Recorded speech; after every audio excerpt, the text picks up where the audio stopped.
Hello everyone and welcome back to Let's Play Resident Evil Remake. In the last where we started off the game and made our way here to the eastern staircase. And now we're going to continue on in the mansion. So last time I mentioned I would talk about what's in save rooms. In specific, there's usually three things. The typewriter, an ink ribbon, and an item box. Typewriter is where you save, but you need ink ribbons to do so, so you do have limited saves. But as long as you save on successive save slots, that never really becomes an issue. Item boxes are your storage. Whatever you put in one item box will almost always be in the other, except with one specific difficulty mode. So it's a way for you to do inventory management, just straight up. And now we've made it into this room. We want to grab this here dog whistle. A crumpled memo. Today, Sir Spencer told me to hide something where no one could find it. Well, I had this idea. I figured if I could somehow have it protected by a dangerous animal like the vicious canine that lives here, no one will be able to get near it.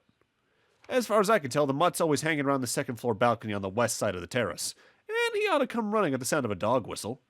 This is where you come in. The thing is, I reckon you're the only person that can get near the damn dog without risking a serious mauling. Which means only you can put this collar on him. The object that Sir Spencer wants hidden is concealed inside. You're the only person I can trust with this. Of course, you'll get something out of it as well. Remember that certain item you've always wanted to get a hold of? Well, in exchange for your services, I just might be able to get it for you. This could work out well for both of us. John Tolman. So, we're going to need that for one of this game's new puzzles. So, the notable thing about this specific room, also there's a document there on the desk on the bottom left corner I actually forget to grab for most of the LP. That door I ignored behind me is a one-way door that leads back into the east staircase. If memory serves, the other side just doesn't have a doorknob. Notably, you can also reach the room we're in right now from the direction we're actually heading, which is back to the main hall. As long as you have the sword key, you can do that. The main reason I went the way I did towards the end of the last part was to get the map, the handgun bullets from the Cerberus hallway, and the old key from the bathroom, as those will come in handy in the near future. Our actual goal right now that we have both the old key, the dog whistle, and the sword key, is to head towards the second floor of the dining hall again. As you may have noticed last time, there was another door over there. And we need the sword key to open that, but I need the old key to open up another door beyond it, and I need the dog whistle to do anything in that room to begin with. Notably, of course, if you're playing as Jill, you don't need the old key because you have the lockpick by default. Which really makes that campaign, as I've said, a lot easier to inventory manage. I think back in my Resi 1 original LP, I said Jill was the easier campaign on that version, whereas here in the remake, Chris's is easier. And I think in terms of just pure safety, that's pretty right, because Chris's arsenal here in Remake, on top of having the lighter to deal with dead bodies and burn them up, really does make it a bit simpler. But you really miss those two inventory slots in the lockpick, even in the Remake, honestly. So we're on this screen now, and if you check the crumbled memo that we got at the dog whistle, we have the exact same background. So let's use the dog whistle, and that's going to summon two Cerberuses. Prepare to hit them from a distance. Sometimes I can kill one before it gets over to me, but I often take a hit here.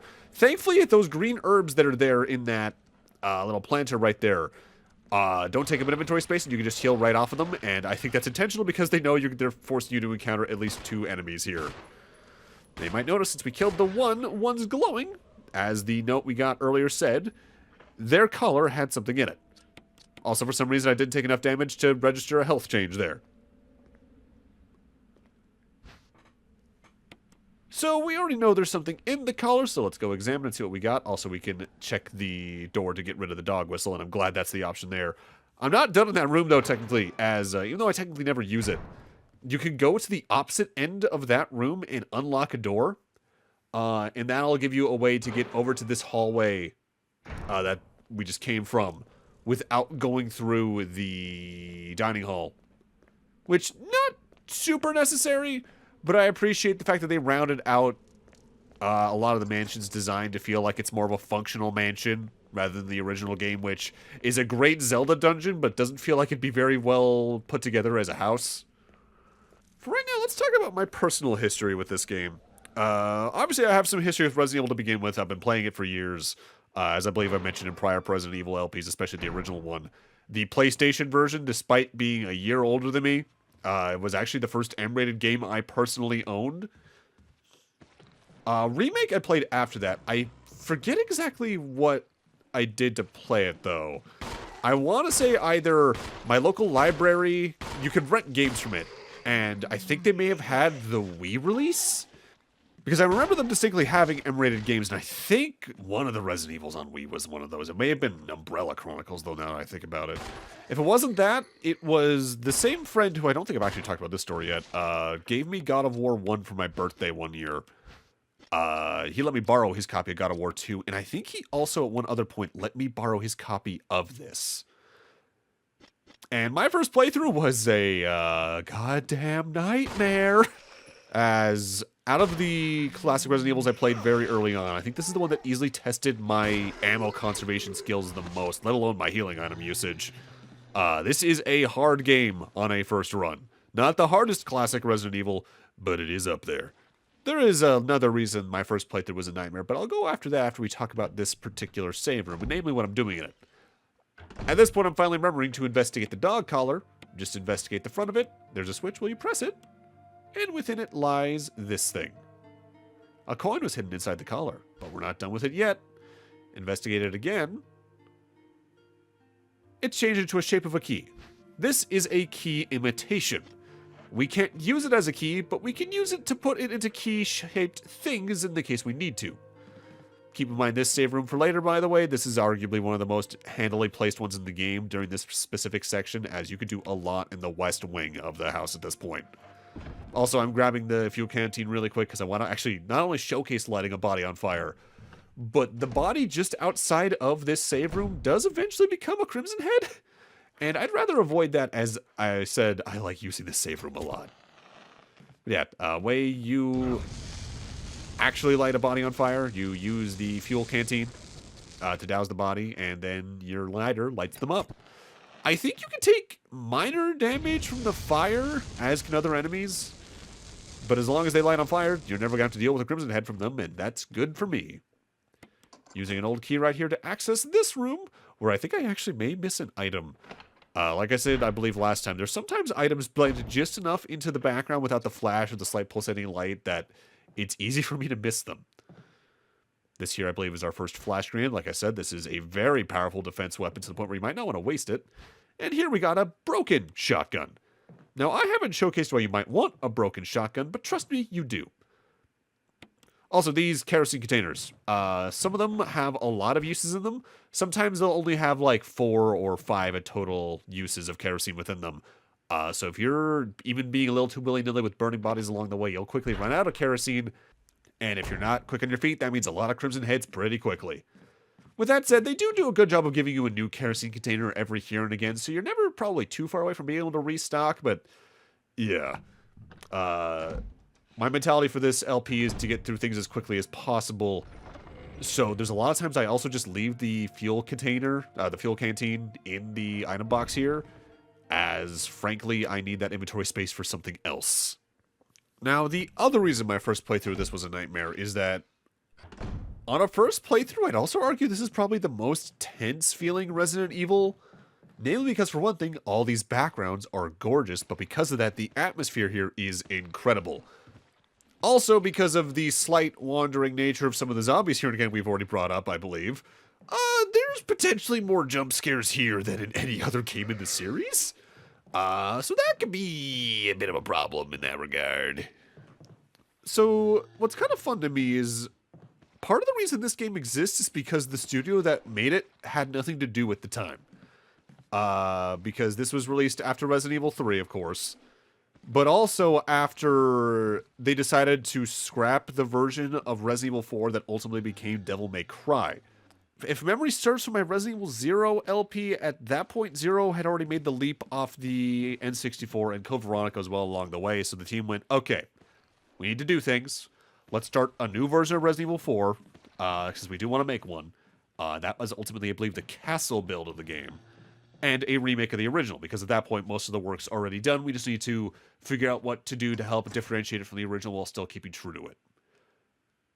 And they did pretty good on that, although apparently Shinji Mikami himself has said that roughly the remake is 70% different than the original in terms of what's in there, and that feels about right.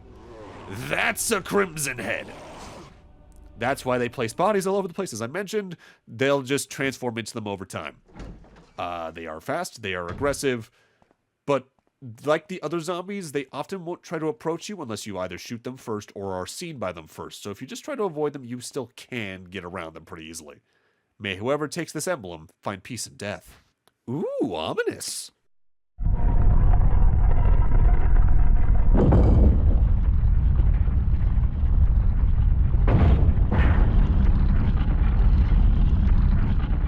So we're blocked in and that death trap's coming towards us. You can reset it by just putting the key back, but we obviously want this armor key to open armor key doors, but that's why the dog collar had the armor key imitation. So just use it, places it in, and the entire thing resets. Notably in this room, there's actually another door I don't investigate for a good while, in the direction Chris is currently facing. It is I believe, locked by a helmet insignia, so we're not going to be able to open that until we have a helmet key. Tuck that away in the back of your mind for later. We're not investigating that for over, I believe, half the game. Part of me does wish they kind of adapted something from Silent Hill and maybe marked the map up with an insignia like that in the case you investigated a door, but looking at the map and seeing that the door is red and thus not unlocked by you yet is more than enough for that, honestly.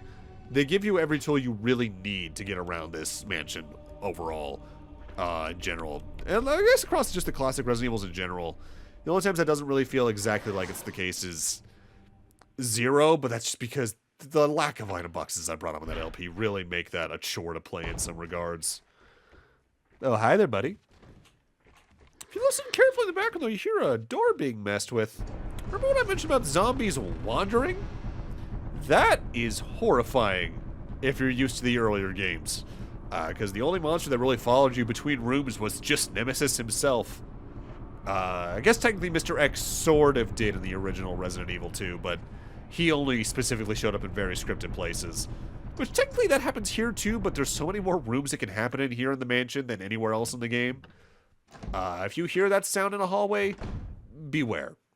I want to say that might be triggered either by coming into that room through the door we just did, or by getting the armor key, whichever usually happens first. But even then, there's a degree of randomness in this game when it comes to those behaviors where you can't entirely predict it anyway. For now, time for probably one of the most famous rooms in the game. If you know the original game, you know what room this is. And I recommend lighting this body on fire just to save yourself some extra pain in a few moments. Ooh, handgun magazine, don't mind if I do. If you know your Resident Evil lore, oh, that's ominous right there. It's time for the note. Keeper's Diary. May 9th, 1998. Played poker tonight with Scott and Alias from Security and Steve from Research. Steve was the big winner, but I think he was cheating. Scumbag. May 10th, 1998. One of the higher-ups assigned me to take care of a new creature. It looks like a skinned gorilla. Feeding instructions were to give it live animals. When I threw in a pig, the creature seemed to play with it, tearing off the pig's legs and pulling out the guts before it actually started eating. May 11th, 1998. And around 5 a.m., Scott woke me up. Scared the shit out of me, too.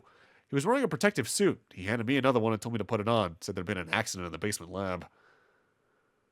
I just knew something like this would happen. Those bastards in Research never sleep, even on holiday. May 12th, 1998. I've been wearing the damn spacesuit since yesterday. My skin's getting grimy and feels itchy all over. The goddamn dogs have been looking at me funny, so I decided not to feed them today. Screw them. May 13th, 1998. Went to the infirmary because my back is all swollen and feels itchy. They put a big bandage on me and told me I didn't need to wear the suit anymore. All I want to do is sleep. May 14th, 1998. I had another big blister on my foot this morning. Ended up dragging my foot all the way to the dog's pen. They were quiet all day, which is weird. Then I realized some of them had escaped. Maybe this is the way of getting back to me for not feeding them the last 3 days. If anyone finds out, I'll have my head handed to me. May 16th, 1998. Rumors going around that a researcher who tried to escape the estate last night was shot. My entire body feels hot and itchy, and I'm sweating all the time now. I scratched the swelling on my arm, and a piece of rotten flesh just dropped off. What the hell's happening to me? May 19th, 1998. Fever gone, but itchy. Today hungry and eat doggy food. May 21st, 1998. Itchy, itchy Scott came. Ugly face. So killed him. Tasty. 4. Itchy. Tasty. Iconic. I wonder what's in the closet.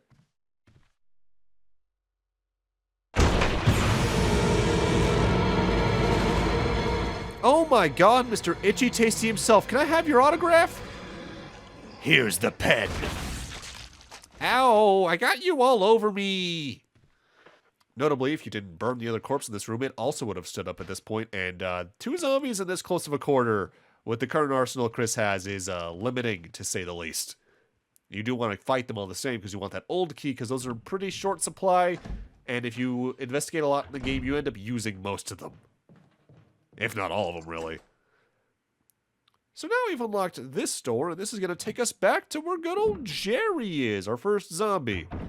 Hey, Jerry, I'm still going to ignore you. Now, while we're here in the dining hall, you may have already noticed that there is a wooden shield above the fireplace you can pick up. I'm waiting until later to pick that up.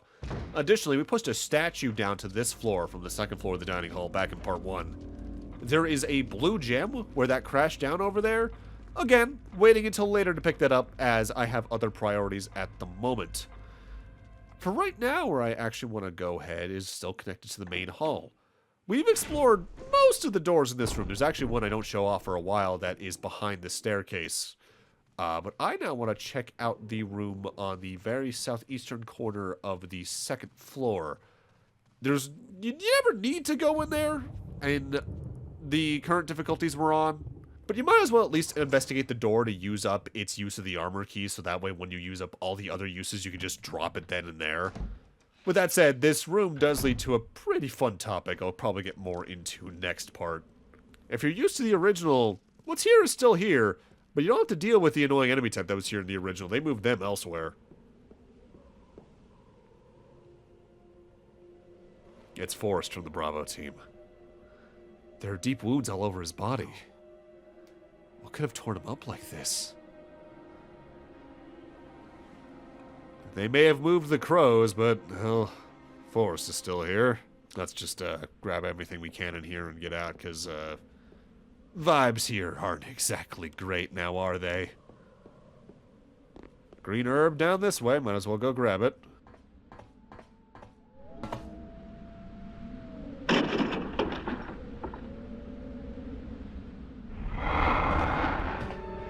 So if you're used to certain releases of the original Resident Evil, I think it's namely Director's Cut, Forrest is a zombie now, but you might notice he moves much faster than any other zombie in the game.